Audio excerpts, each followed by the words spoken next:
Hello, I'm Blythe Rauschenberg. I just want to take a little time to walk everyone through some information about hepatitis A, as well as my personal experience. Hepatitis A is a liver disease that is caused by the hepatitis A virus. It can cause anywhere from mild to severe illness. It is one of the 5 major types of hepatitis.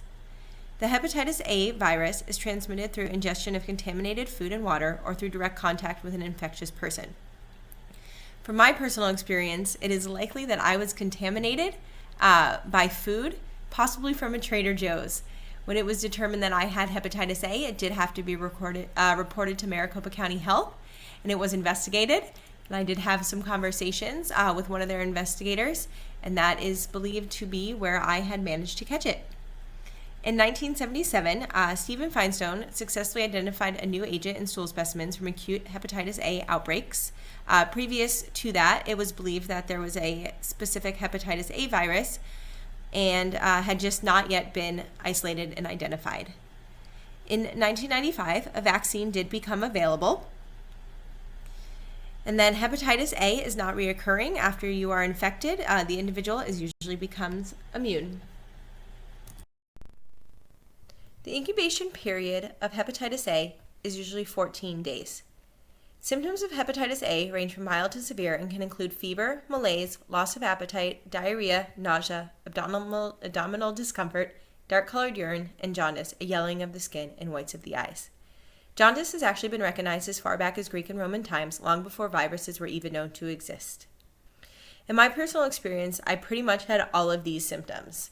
At first, I just kind of started feeling sick with a low fever, loss of appetite, general not feeling well, and over time, all of this kind of just increased. One of the biggest symptoms for me that helped me recognize that something was definitely wrong with me and not just a normal sickness was the darkened color of my urine.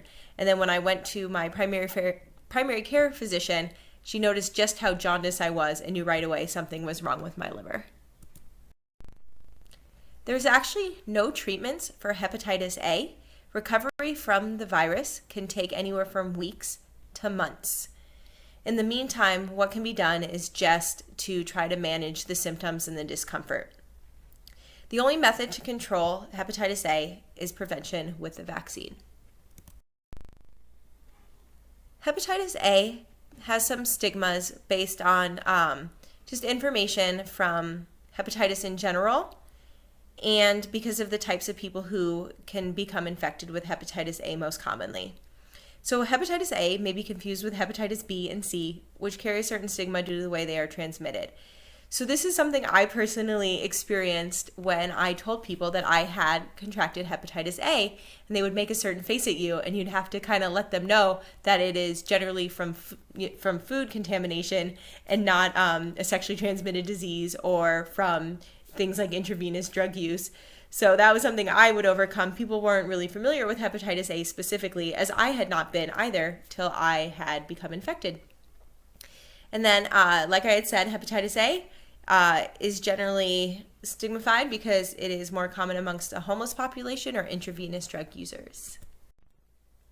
One thing I had come to learn from becoming infected with hepatitis A myself and from research doing this report is that there's actually a current outbreak across the United States.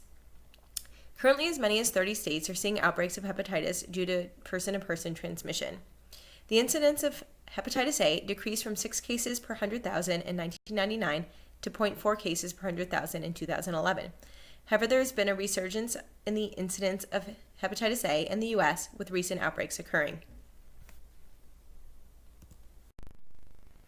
Becoming infected with hepatitis A, I had some specific learnings about the whole situation. So, hepatitis A is pretty miserable.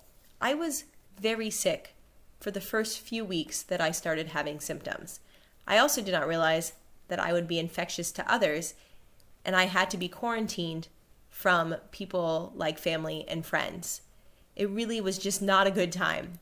And in fact, what I also did not know is as you start getting better, hepatitis A can flare up again, and you can get really sick all over again, which unfortunately happened to me.